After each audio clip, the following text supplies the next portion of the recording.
प्रामाणिक समाधान। गुरुवर नमोस्तु।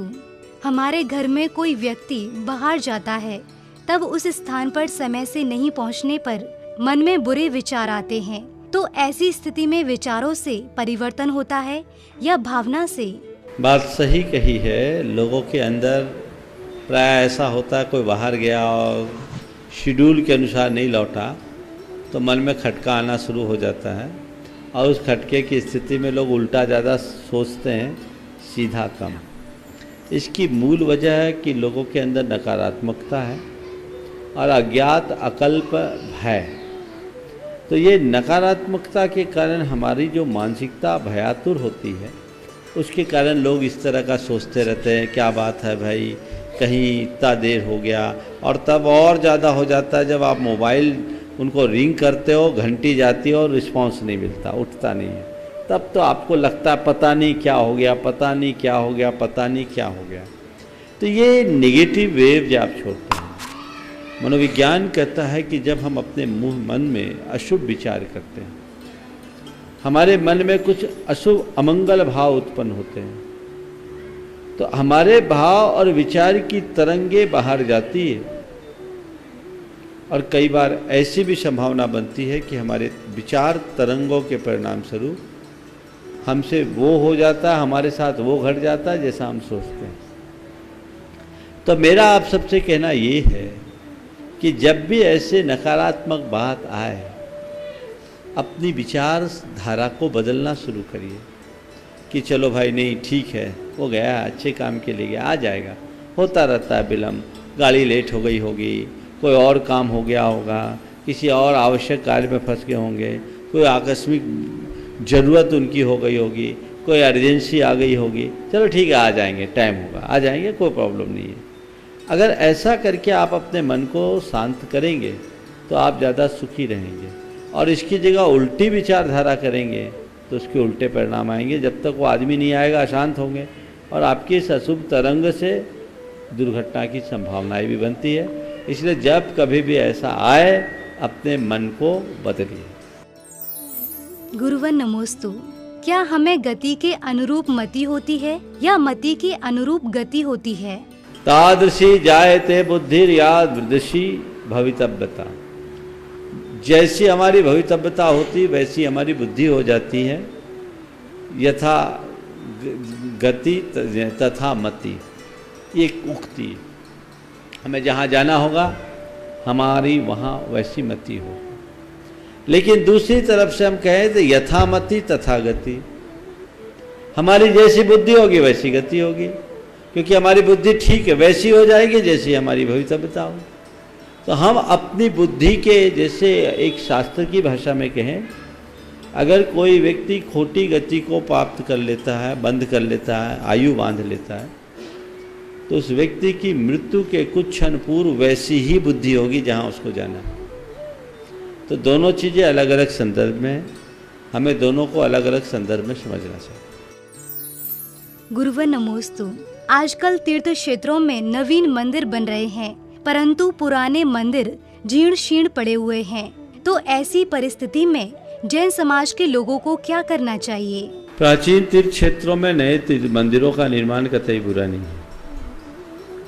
पुराने का जीर्णोद्धार होना चाहिए, लेकिन नए के निर्माण में कोई बुराई नहीं है, क्योंकि हम प्राचीन तीर्थ क्षेत्रों में नया निर्माण करेंगे तो उस क्षेत्र के प्रति लोगों का आवागमन बढ़ेगा, क्षेत्र की रौनक बढ़ेगी, क्षेत्र की गरिमा बढ़ेगी, और आने वाले हजारों साल तक क्षेत्र टिकेगा। क्योंकि जो पुराने हो गए उनको जीर्णोद्धार करके कब तक चलाओगे? कुछ नए का भी निर्माण अपेक्षित है। ये सवाल पहले भी आया है, लेकिन बीच बीच में आते रहना चाहिए। साहू अशोक जी ने 1988 में गुरुदेव से एक सवाल किया, जो सवाल आपने किया। गुरुदेव, आजकल नया निर्माण बहुत हो रहा है जबकि पुराने का जीर्णोद्धार होना चाहिए। गुरुदेव ने कहा पुराने का जीर्णोद्धार होना चाहिए। गुरुदेव, पुराने के जीर्णोद्धार में तो पुण्य भी अधिक। बोले हाँ पुण्य अधिक। गुरुदेव, आपके नाम की एक विज्ञप्ति जारी कर दूं कि नए निर्माण की अपेक्षा पुराने के जीर्णोद्धार में पुण्य अधिक। गुरुदेव ने कहा साहू जी कर दो, पर मेरे एक सवाल का जवाब दो। क्या? बोले आपके कपड़े फट जाएंगे तो कब तक रफू करा के पहनोगे, कितनी बार पहनोगे? को बात समझ में आ गई? उन्होंने कहा साहू जी पुराने का जीर्णोद्धार जरूरी है, पर केवल जीर्णोद्धार के बल पर अपनी संस्कृति को आगे नहीं बढ़ाया जा सकता। अपनी संस्कृति को अगर युग युगांतरों तक आगे बढ़ाना चाहते हो तो कुछ ऐसा निर्माण करा जाओ जिसकी आने वाली पीढ़ियां जीर्णोद्धार करा सकें। गुरुवर नमोस्तु। किसी लक्ष्य को प्राप्त करने के लिए हम पूरी तैयारियों में जुट जाते हैं और जब हम परफॉर्म करने वाले होते हैं तब हम उससे पहले नर्वस हो जाते हैं। तो इससे कैसे बचें? नर्वसनेस को दूर करने के लिए सबसे पहले तो हमें अपने कॉन्फिडेंस को स्ट्रांग बनाना चाहिए और आत्मविश्वास अगर हमारा प्रबल होगा तो हम कभी नर्वस नहीं होंगे। लक्ष्य को सामने रखें और आने वाली जो समस्या है उसको देखकर घबराने की जगह उसे एक चैलेंज के रूप में स्वीकार करें और उसे एक उपलब्धि में परिवर्तित करें। ठीक है, ये सब होगा, नर्वस होने से कोई फ़ायदा नहीं। हम चलेंगे रास्ते में तो ये बाधाएं आएगी, हमको इसको पार करना है और जो भी गए वो इन बाधाओं को पार करके ही गए, तो घबराएंगे नहीं। जैसे तुमने जब साइकिल चलाना सीखा होगा, 2-4 बार गिरे होगे? जी महाराज। कभी घबराए? नहीं। क्या हुआ? पहली बार जब गिरे होगे तो थोड़ी सी घबराहट आई होगी, अरे बहुत चोट लग गई, तो तुम्हें लोगों ने बताया होगा बेटा कोई चिंता मत कर, साइकिल चलाने में 2-4 बार तो गिरते ही हैं और बिना गिरे आज तक कोई साइकिल नहीं सीख सका। समझ गए? तो फिर दोबारा हिम्मत आ जाती है और दोबारा तिबारा करने के बाद तो शुरुआत आदमी साइकिल चलाने से करता, बाद में प्लेन उड़ाने में भी काबिल हो जाता है। तो ये क्या हुआ, हमने समझ लिया कि इस तरह की क्रिया करने से ये प्रॉब्लम्स आएगी। हम किसी अच्छे लक्ष्य की ओर बढ़ रहे हैं, उस लक्ष्य के पूर्ति में अनेक बाधाएं आती है, स्वाभाविक रूप से आती है। वो बाधाएं आ रही है, आएगी जाएंगी, कोई दिक्कत नहीं है। हमें इन बाधाओं को पार करके जाना है, हमें लक्ष्य तक पहुंचना है, ये धुन हमारे मन में होनी चाहिए और हम पहुंच जाएंगे, ये विश्वास मन में होना चाहिए, तो सब काम। गुरुवर नमोस्तु। गृहस्थ में रहकर हम रत्नत्रय की ओर कैसे बढ़ सकते हैं? देखिए, गृहस्थी में रहते हुए रत्नत्रय की ओर कैसे बढ़ सकते हैं, आपने पूछा है धर्म के मार्ग में कैसे लग सकते। सबसे पहले तो प्रत्येक व्यक्ति को अपनी आत्मा के प्रति श्रद्धान रखना चाहिए। उसके लिए स्वाध्याय, तत्वचिंतन, गुरुजनों का समागम, सत्संग एक बड़ा प्रबल निमित्त है। इनके माध्यम से हमारी श्रद्धा ठीक होती है, हमारा भेद विज्ञान ठीक होता है। दूसरे शब्दों में कहूँ तो हमारा सम्यक दर्शन पुष्ट होता है। स्वाध्याय करने से हमारा ज्ञान विकसित होता है और आगे नहीं बढ़ सके चरित्र के क्षेत्र में एक गृहस्थ एक सीमा से आगे नहीं बढ़ सकता, तो उसकी भावना तो भा ही सकता है। गृहस्थोचित कर्तव्यों का पालन करते हुए अपनी भूमिका अनुरूप व्रत संयम का आराधन करो और पूरे जीवन जिन्होंने मोक्ष मार्ग को अंगीकार कर लिया उनके साथ अपने आप को जोड़ के रखो। धीरे धीरे रास्ता प्रशस्त होगा और जो आपका ध्येय है आप उसे पाने में समर्थ होंगे। गुरुवर नमोस्तु। धार्मिक, सोशल और अपने आप में सीमित रहने वाले इंसानों में से कौन सा व्यक्ति सबसे अधिक पुण्य कमाता है? धार्मिक या सोशल व्यक्ति और एक अपने आप में सीमित रहने वाला व्यक्ति। तुमने पूछा दोनों में पुण्य कौन कमाता है। एक आदमी धार्मिक है, सोशल है, लोक की दृष्टि में बहुत अच्छा है, लेकिन यदि वो धर्म की ओट में पाप कर रहा है तो मैं उसे अच्छा नहीं मानूंगा। और एक आदमी कहने को धार्मिक नहीं है, सोशल नहीं है, लेकिन वो अधर्म बिल्कुल नहीं कर रहा है, तो मैं उस व्यक्ति को अच्छा कहूँगा।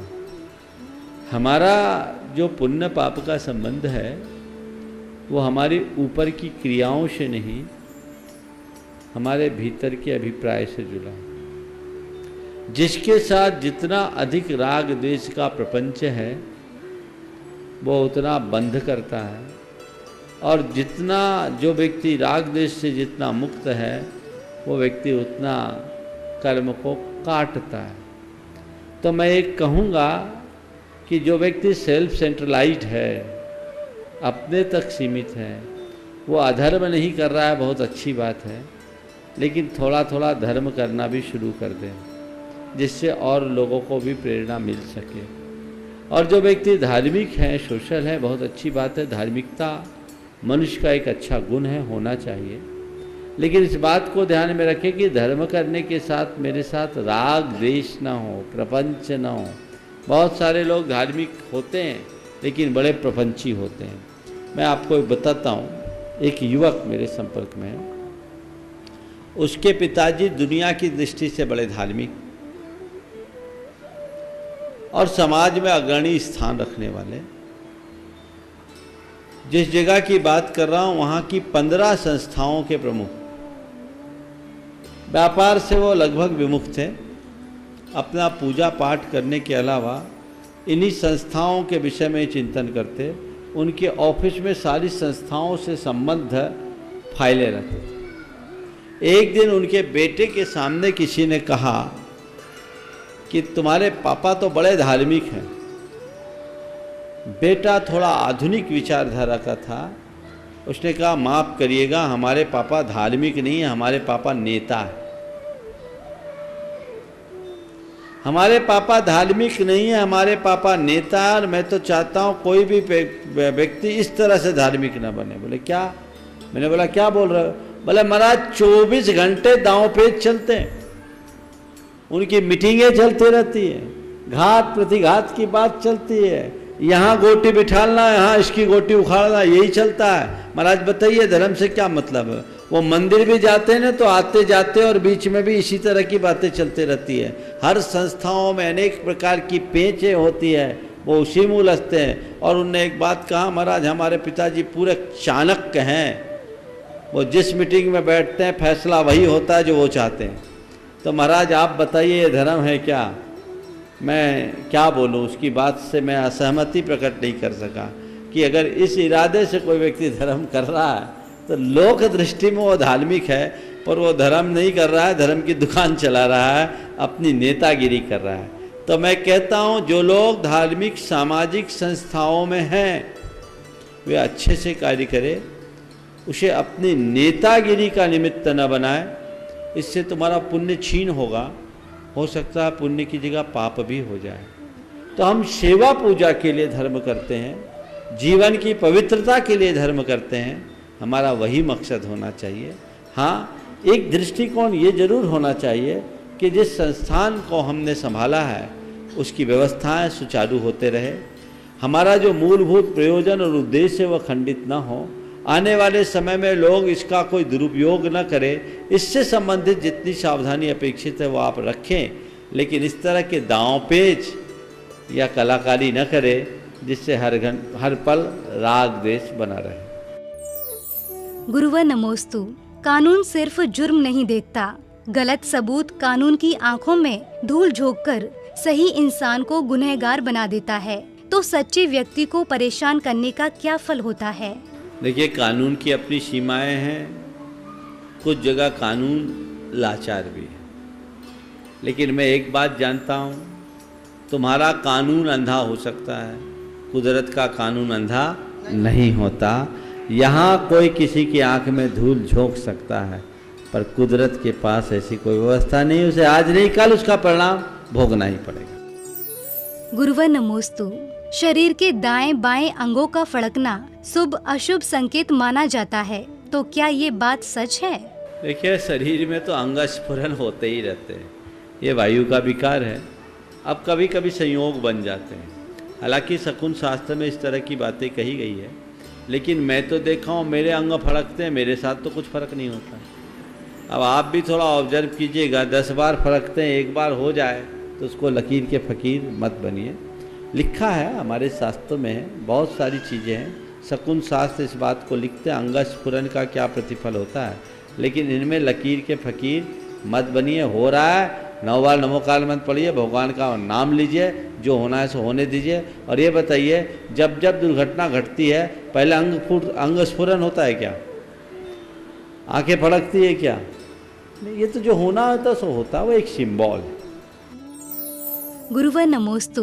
हर व्यक्ति के जीवन में जन्म देने वाली माँ, जिनवाणी माँ और धरती माँ की छांव बनी रहती है। तो इस धरती माँ का उपकार कैसे चुकाएं? आपने आज धरती माँ के उपकार की बात की। हमें धरती के प्रति कृतज्ञता रखना चाहिए और धरती पर जब कभी भी संकट हो, हमें अपना जो भी उत्कृष्टतम योगदान है वो देना चाहिए। धरती के ऊपर कृतज्ञता प्रकट करने के लिए जैसे धरा पर हमने जन्म लिया है, उसकी संस्कृति, उसकी परंपरा के विकास के लिए अपना उत्कृष्टतम योगदान देना चाहिए। उस धरा की खुशहाली के लिए जो हम अच्छा कर सके वो करना चाहिए। अगर किसी के ऊपर कोई विपत्ति आए तो उसके लिए अपना हृदय खोल करके सहयोग देना चाहिए। ये हमारा कर्तव्य है और पहले लोग ऐसा करते थे और यही कारण है, कहा जाता है जननी जन्मभूमिश्च स्वर्गादपि गरीयसी। तो ये स्वर्ग से भी श्रेष्ठ जिसे कहा गया, उस माँ को समझना चाहिए और उसी अनुरूप अपना जीवन व्यवहार करना चाहिए। गुरुवर नमोस्तु। व्यक्ति समाज, परिवार आदि में न्यायपूर्वक कार्य करता है, तब लोग उसके विरोधी हो जाते हैं। तो उस परिस्थिति में क्या करना चाहिए और विरोधी होने पर क्या उसे कोई दोष लगेगा? एक जज जजमेंट लिखता है और अपने जजमेंट में किसी को फांसी की सजा दी या किसी को आजीवन कारावास दिया, तो उसके उस फैसले से सामने वाला खुश तो नहीं होता होगा, उसका विरोधी बनता होगा। सामने वाला मेरा विरोधी न बन जाए, इस वजह से, इस डर से, इस संकोच से यदि जज अपना फैसला बदल दे तो क्या वो जज सही जज माना जाएगा? नहीं गुरुदेव। तो कोई जज ऐसा करता है, सारी दुनिया हमारे खिलाफ हो जाए, हम जस्टिस के खिलाफ नहीं जाएंगे, ये हमारा सिद्धांत होना चाहिए। पहली बात, काम करते समय हम अपने न्याय मार्ग से विचलित ना हों, समझ गए? हाँ, लेकिन हमारा जब एडमिनिस्ट्रेशन का तरीका है उसमें परिवर्तन हो सकता है। हमारा स्टैंड पक्का होना चाहिए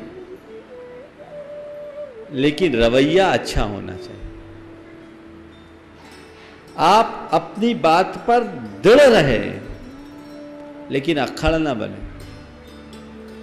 आपसे नीचे आपका कोई सबॉर्डिनेट है, उससे काम ले, अधिकार पूर्वक काम ले, पर अहंकार पूर्वक न ले। आपके पास पावर है, आप पावर का उपयोग करें, पर पावर का रुआब न झाड़े। लोग उल्टा करते हैं, अधिकार का प्रयोग कम करते हैं, अधिकार का अहंकार अधिक करते हैं। पावर से प्रेरणा लोगों को कम देते हैं, रुआब ज़्यादा झाड़ते हैं, तो गड़बड़ियाँ हो जाती हैं। स्वाभाविक है, एक प्रशासन का नियम होता है। कोई भी व्यक्ति जब किसी प्रशासनिक ओहदे पर बैठता है तो अपने से नीचे वाले के काम लेने के लिए उसको आदेश भी देने पड़ते हैं, और न केवल आदेश देना पड़ता अपितु आदेश के अनुपालन की सुनिश्चितता भी करनी पड़ती है। और यदि उसकी सुनिश्चितता नहीं हुई तो जवाबदेह वही व्यक्ति होता है जो कुर्सी पर बैठा है। तो आप जिस चेयर पर बैठे हैं आपको उसकी मर्यादा की रक्षा करना आपका धर्म है, कर्तव्य है, करना चाहिए, आप करिए, लेकिन सही तरीके से, गलत तरीके से नहीं। अगर आपने थोड़ा सही तरीका अपनाया तो सामने वाला विरोधी आपका विरोधी नहीं बनेगा। वो जानेगा कि भाई हमारे जैन साहब हैं, वो अपने मामले में पक्के, वो को कॉम्प्रोमाइज़ नहीं करते और सबके साथ ऐसा करते हैं। वो ठीक है, एक पल को दुख होगा लेकिन बाहर जा कर के वो तुम्हारी प्रशंसा करेंगे, ये बड़ा ड्राई ऑनेस्ट आदमी है, ये किसी के प्रभाव में नहीं आता, ये आदमी लालच में नहीं फंसता, भाई ये सख्त तेज तरार अफसर है, हमें इनका काम करना चाहिए। आपकी वैसी छवि बन जाएगी। लेकिन सामने वाले का नैतिक बल अगर कमज़ोर हो और वो खुद अपने चरित्र को बेच करके ये काम करे तो शायद ऐसा कुछ नहीं हो सकता।